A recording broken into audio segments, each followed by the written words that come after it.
विषय हिंदी व्याकरण, कक्षा 7, अध्याय 5, शब्द विचार। शब्द। पिछले अध्याय में हमने वर्ण संबंधी जानकारी प्राप्त की, साथ ही यह भी जाना कि वर्णों के द्वारा ही शब्द बनते हैं। प्रत्येक शब्द का अपना अर्थ होता है। कुछ शब्द ऐसे भी निर्मित होते हैं जिनका कोई अर्थ नहीं होता है। ऐसे शब्दों का व्याकरण में कोई महत्व नहीं होता है। व्याकरण में केवल सार्थक शब्दों का महत्व है। एक से अधिक वर्णों के मेल से बने सार्थक और क्रमबद्ध समूह को शब्द कहते हैं। उदाहरण जैसे अ प्लस ध प्लस य प्लस आ प्लस प प्लस ह प्लस क प्लस अ। अध्यापक। शब्दों की विशेषताएं। शब्द स्वतंत्र कई होते हैं। शब्द जो होते हैं वो स्वतंत्र होते हैं। नंबर 2, प्रत्येक शब्द का अर्थ अवश्य होता है। जो शब्द होता है उसका अर्थ अवश्य होता है। नंबर 3, प्रत्येक शब्द वर्णों के सार्थक मेल से बनता है। नंबर 4, सार्थक शब्दों के मेल से वाक्य बनते हैं। पद। शब्द जब व्याकरण के नियमानुसार वाक्य में प्रयुक्त होते हैं तब वे पद कहलाते हैं। उदाहरण बस्ते में से पुस्तक निकालो। अब जो पुस्तक है वैसे शब्द है, लेकिन जब वाक्य में वो प्रयोग हो गई तो पुस्तक क्या बन गई? पद बन गई। शब्दों का वर्गीकरण। हिंदी भाषा का विशाल शब्द भंडार है। इन शब्दों की उत्पत्ति के विभिन्न कारण हैं। इसी कारण शब्दों का वर्गीकरण 4 विभिन्न आधारों पर किया जाता है। शब्दों का वर्गीकरण। नंबर 1, उत्पत्ति के आधार पर। नंबर 2, रचना के आधार पर। नंबर 3, अर्थ के आधार पर। नंबर 4, विकार के आधार पर। नंबर 1, सबसे पहले हम किसे लेंगे? उत्पत्ति के आधार पर। उत्पत्ति अथवा स्रोत के आधार पर शब्दों को 5 भागों में बांटा गया है। नंबर 1, तत्सम। नंबर 2, तद्भव। नंबर 3, देशज। नंबर 4, विदेशी। और नंबर 5, संकर। अब सर्वप्रथम हम तत्सम शब्द देखेंगे।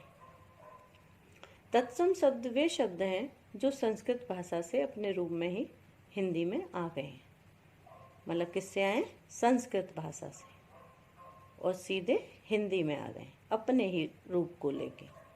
उदाहरण रात्रि, घट, निद्रा, मस्तक आदि। अब है आपका दूसरा तद्भव शब्द। संस्कृत भाषा के वे शब्द जो कुछ परिवर्तन के साथ हिंदी भाषा में आ गए हैं, तद्भव शब्द कहलाते हैं। मतलब हैं तो वो संस्कृत के, लेकिन थोड़ा सा परिवर्तित होकर हिंदी में आ गए, तो वो क्या कहलाते हैं? आपके तद्भव। उदाहरण माथा, दिन, शाम, पत्थर आदि। फिर है आपका देशज शब्द। जो शब्द अपने ही देश की विभिन्न जातियों, बोलियों आदि से हिंदी भाषा में आ गए हैं, वे देशज शब्द कहलाते हैं। उदाहरण पगड़ी, लकड़ी, झंझट, झाड़ू आदि। विदेशी शब्द। जो शब्द विभिन्न विदेशी भाषाओं से आकर हिंदी भाषा में प्रयोग किए जाने लगे हैं, वे विदेशी शब्द कहलाते हैं। उदाहरण डॉक्टर, कॉलेज, ट्रेन, बस आदि। संकर शब्द। जो शब्द अलग अलग भाषाओं के मेल से बनकर प्रयोग में आते हैं, वे संकर शब्द कहलाते हैं।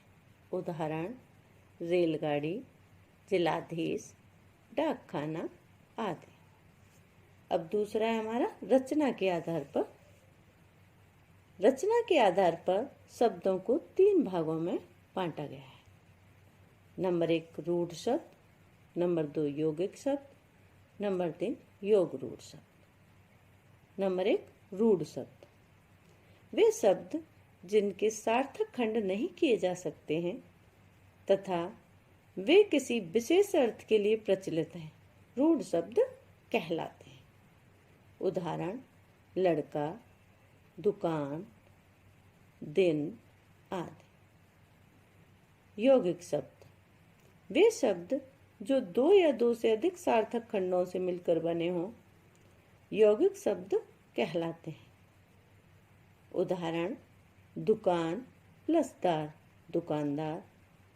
प्रयोग प्लस शाला, प्रयोगशाला। अब तीसरा है इसका योग रूढ़ वे शब्द जो किसी अर्थ के लिए प्रचलित हों तथा जिनके सार्थक खंड भी किए जा सकते हैं, योग रूढ़ शब्द कहलाते हैं। उदाहरण जल प्लस ज, जलज अर्थात कमल।